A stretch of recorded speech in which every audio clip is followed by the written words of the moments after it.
Tayo sa Makis kanina. Iba talaga ang Makis look, oh. Legendary talaga tokat baboy nito.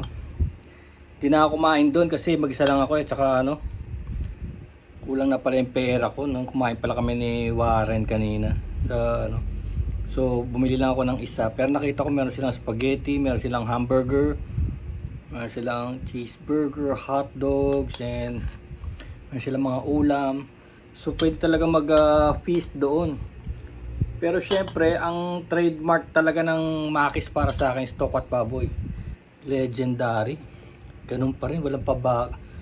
Hindi nagbago dahil naalala nyo kumain tayo dun sa taas, no? Yung may tokat baboy din sa taas. Masarap yung lechon, masarap yung fried tofu, no? Yung tokwa. Kaya lang yung sauce, nagkakatalo sa sauce dahil yung sauce nito, alam mo yung secret ingredients eh. Pero tamis siya, tamis ang asim. Oh my God.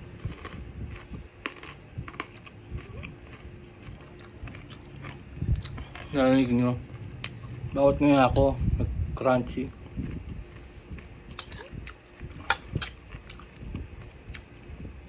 Ang lechon niya parang parang bagnet na nagpupulbos na pagkagat mo.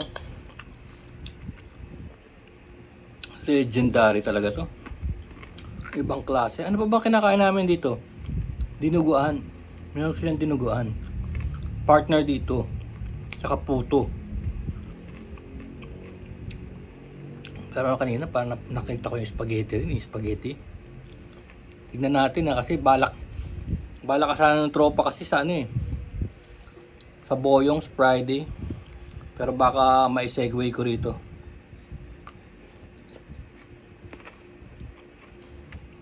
Wow. Tapos yung isa pa rito, yung sabaw. Ayan, oh. Kung sino makahuli ng gantong sabaw, winner siya. Kasi pwedeng inumin. And you will enjoy it. Di kagaya ng apple cider, di ba? Maganda raw sa katawan yun, kaya lang sisikmurahin ka. Pero yun, hindi mo may inom. Matapang. Kahaluan mo pa ito. Tinimplahan na to ng water and sugar and vinegar, no? At kung ano-ano pa. Saka alam niyo yung ratio. Alam nila yung ratio ng lechon sa tokwa. You have to try this, no? Oh my God. Grabe. Sarap ng lechon. Naalala ko na lahat. Ang lechon niya. Oh yeah. Ito nga pala is 55. Tokwat baboy lang. Pero sa Friday, pag sinama ko na yung tropa, orderin namin lahat ang makita namin doon. Mas magandang video yun. Pero gusto kong pa-experience sa kanila to kasi gusto ko rin silang dalhin sa Boyong. Tsaka na sinasabi sa mga vlog sa TikTok na yung fishball na hindi nilalagay sa rep. Alam niyo kung bakit ganun sa Kalumpang? Kung bakit ganun ang mga pagkain doon? Alam nila Alam nila na ingredients ang bida sa mga lutuin. Tapos, hindi nila nilalagay sa rep. Hindi nila nilalagay sa refrigerator. Di kagaya ng mga fast food, di ba? Kung sa warehouse pa yan galing, sa Laguna pa galing mga warehouse, lalagay sa mga air-conditioned na 16-wheeler, tapos di-deliver, di ba? Mga fast food. Nandiyan yung mga patty na tigas-tigas, no? Ito hindi. Yung Boyong Burger, yan. Tsaka mga pagkain sa Marikina, ayaw nilang dadaan pa sa refrigeration. Yung titigas, lalambot, no? Yung parang tinoto pa. Ayaw nila. Alam nila nasisira yung lasa. Ganito rin dito. Tsaka yung mga sikat na chicken place, hindi yung hindi dumadaan sa rep ang mga noon. Ang mga manok, pagkatay ng manok, luto. Yun ang sikreto. Ingredients is the king, not the cook. Ito. Oh my God.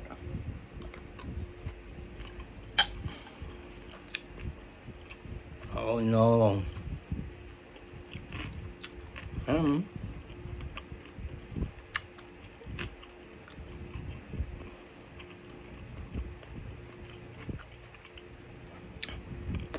Alam mo, napakaswerte mo kung isa kang food vlogger tapos may papaliwanag mo yung ganito kasarap ng pagkain.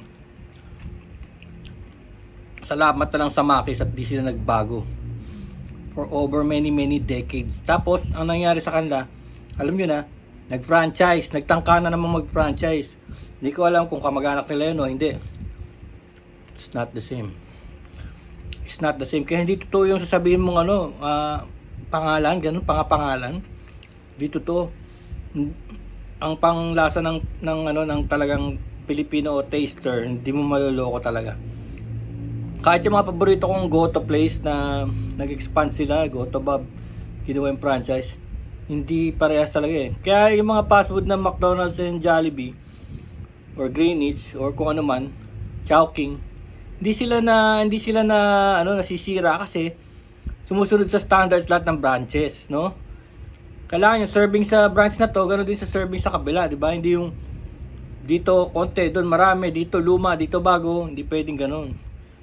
Yung consistency is the key. Hindi kagaya ito yung store number 1. Ang galing. Up.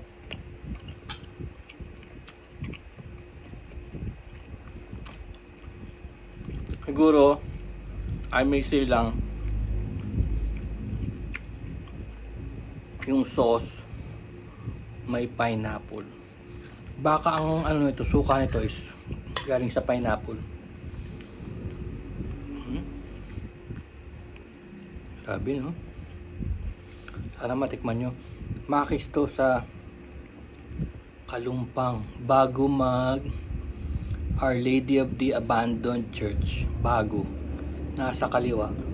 Kung may car kayo at hindi naman peak hours, pwede kayong mag-hazard sa tapat ng restaurant. Pero otherwise, kung papark kayo, maghanap kayo ng parking doon sa mga gilid-gilid or sa church itself. Sa church mismo, pwede kayo mag-park.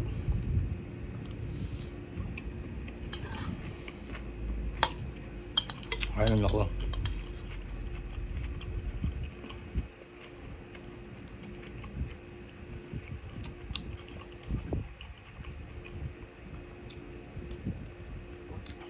Lagi ko itong pinagmamalaki pero wala pa rin kakupas-kupas.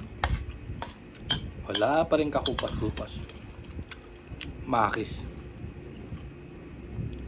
Ewan ko ang dami ko ng lugar na napuntahan sa buong Pilipinas habang nagmumotor kami.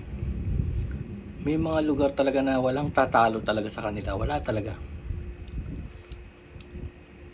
Kasi siyempre natikman mo na to eh. Siyempre ang hinahanap mo yung kakalaban sa kanya. Wala eh.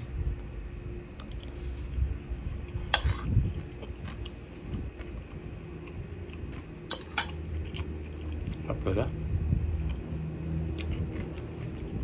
Sarap talaga.